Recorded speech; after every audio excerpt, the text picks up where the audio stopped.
Rising costs, squeezed households, a sprinkle of higher interest rates. All the ingredients for a recession. The key metric for the UK economy, gross domestic product, fell in the third quarter. Not a surprise, perhaps, but statistical confirmation that the country is facing a tough economic winter. This chocolate retailer, one of many, seeing the telltale signs of a consumer slowdown. I think every small business has been weathering a storm that doesn't seem to finish.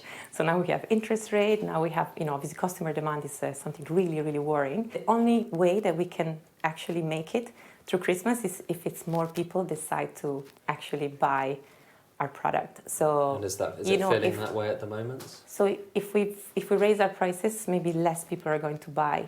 So we want to keep it as an affordable luxury.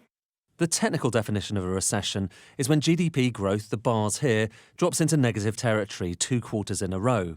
The latest data show it fell in the third quarter of this year, and the Bank of England is among many forecasters expecting further falls into next year and maybe beyond. The Bank of England says that we are likely to be in recession. This is disappointing but not entirely unexpected news. And what we need to do now is to present a plan to the country to tackle the root cause of the issues we face. This small business just outside York makes bespoke items for building companies and the entertainment industry. They're struggling with similar pressures. If it was one single factor, then you'd say, OK, I can maybe shop around, I can look for a better deal. It's across the board. It's material costs are going up, transport costs are going up.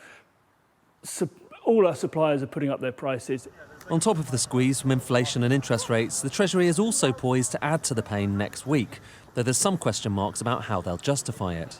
But you would concede that it is to some extent a subjective thing. Whether there's a black hole or not depends on whether you want to follow particular rules. Well, there is some choice over the rules, what are called the fiscal rules that you choose to follow. When we produced a fiscal statement that didn't show how we were going to bring our debts down over the medium term, the markets reacted very badly.